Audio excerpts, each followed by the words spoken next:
Oke, baiklah kawan-kawan semua, mari kita lanjutkan kuliah kita pada kali ini yang lanjutan dari tadi. Nah, selanjutnya yaitu sistem ekspresi. Nah, sistem ekspresi pada manusia. Lanjut. Nah, pengertian sistem ekspresi. Nah, sistem ekspresi itu merupakan suatu proses pengeluaran zat-zat sisa metabolisme yang sudah tidak dibutuhkan lagi oleh tubuh kita. Nah, sisa-sisa metabolisme ini dapat berupa senyawa-senyawa yang bersifat toksik atau racun. Nah, sehingga jika ini tidak dikeluarkan, maka dapat menyebabkan terganggunya fungsi organ-organ di dalam tubuh kita. Nah, selanjutnya kita akan membahas organ-organ yang berperan di dalam sistem ekskresi pada manusia. Next.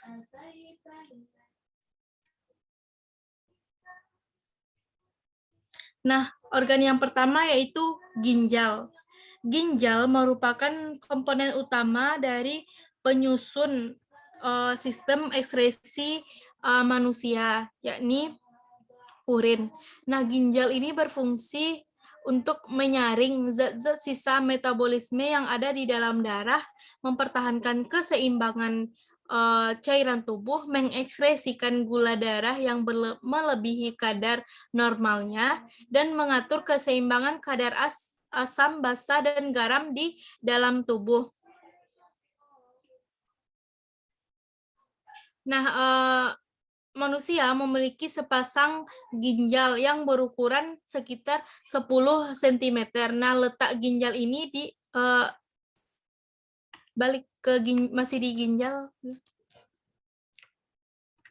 Nah, letak ginjal ini di rongga perut sebelah kiri dan kanan ruas-ruas tulang pinggang. Nah, secara umum, ginjal ini terdiri dari 3 bagian, yakni kulit ginjal, sumsum ginjal, dan juga rongga ginjal yang masing-masingnya mempunyai fungsi masing-masing, yakni kulit ginjal tuh berfungsi juga sebagai kulit ginjal tuh merupakan bagian terluar ada ginjal yang biasanya disebut dengan korteks renalis yang berfungsi untuk menyaring darah.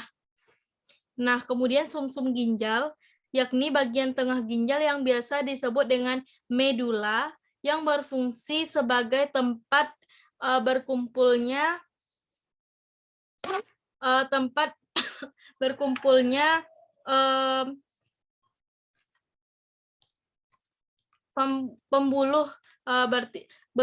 pembuluh-pembuluh halus yang mengalirkan urin ke saluran yang lebih besar yang prosesnya.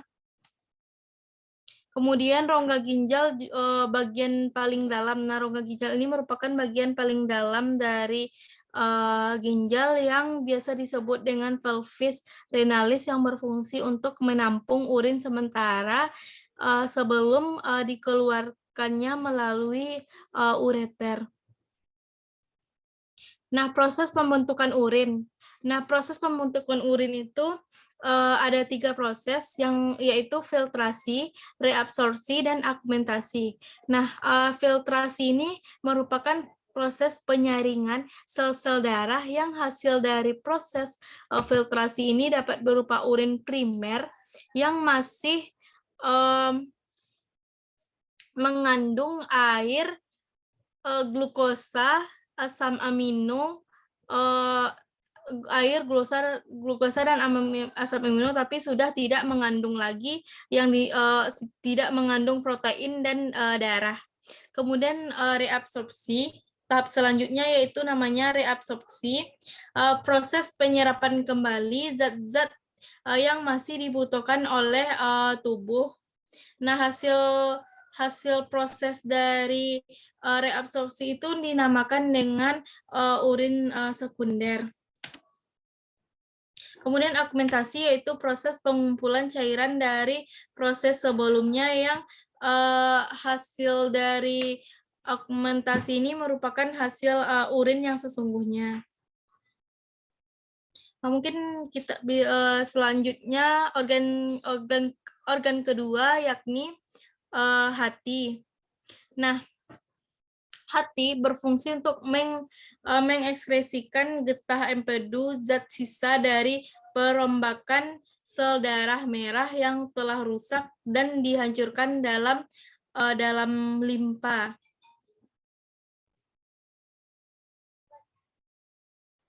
Nah, hati berada di dalam rongga.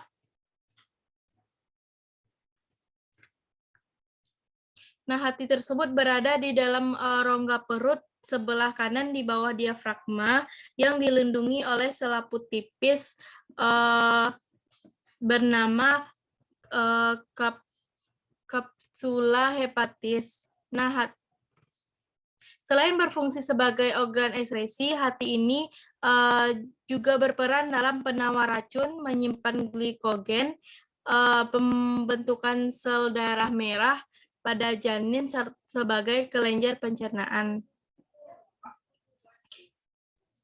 Nah, kemudian lanjut pada organ selanjutnya yang ketiga, yakni next.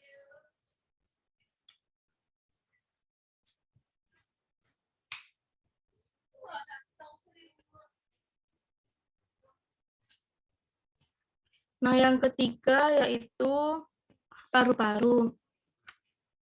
Nah, paru-paru ini juga merupakan termasuk salah satu organ ekskresi yang berfungsi mengeluarkan gas-gas sisa proses pernafasan, yaitu dari gas CO2 dan H2O yang dikeluarkan. Nah, paru-paru selain berfungsi sebagai organ ekskresi juga berfungsi sebagai organ yang menjaga tubuh dan tingkat kelembapan di dalam tubuh yang akan tetap normal. Nah, paru-paru manusia ini berjumlah sepasang yang terletak di dalam rongga dada yang dilindungi oleh tulang rusuk. Nah, selanjutnya kita masuk ke organ yang kelima, yaitu kulit. Yang keempat, yang keempat yaitu kulit. Nah, kulit berfungsi sebagai organ ekskresi karena termasuk salah satu organ ekskresi karena mampu mengeluarkan zat-zat sisa berupa kelenjar keringat,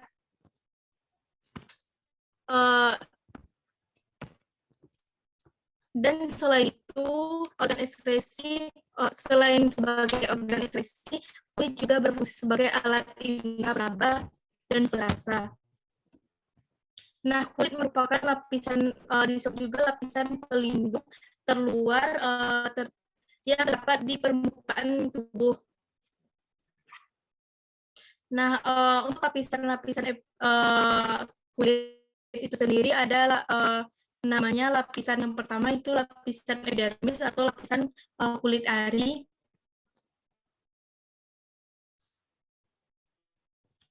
Nah, lapisan epidermis ini merupakan lapisan kulit yang paling luar yang sangat tipis yang terdiri dari lapisan yang ada namanya lapisan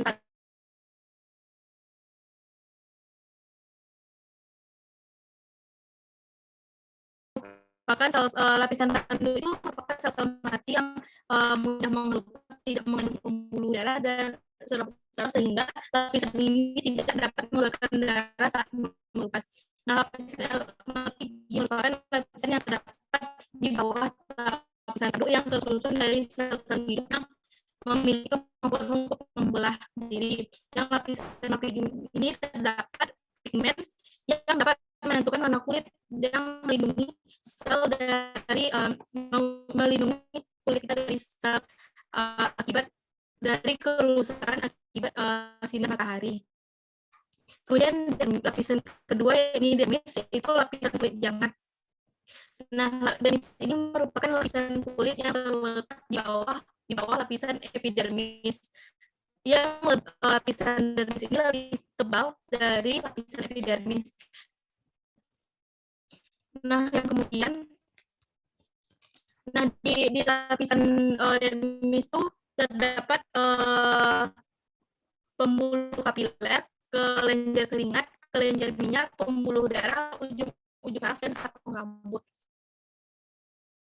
Kulit. Nah, jaringan ini terletak di bawah epidermis. Nah, di antara lapisan jaringan ikat bawah kulit dengan dermis dibatasi oleh sel lemak. Lemak itu berfungsi untuk melindungi tubuh dari benturan sebagai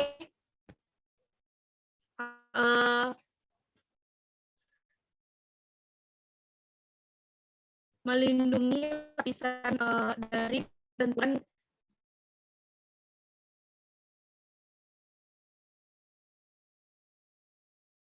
fungsinya sebagai energi dan penahan suhu tubuh.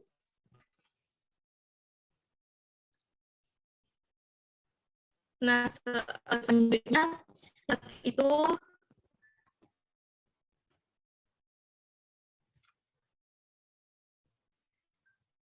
next.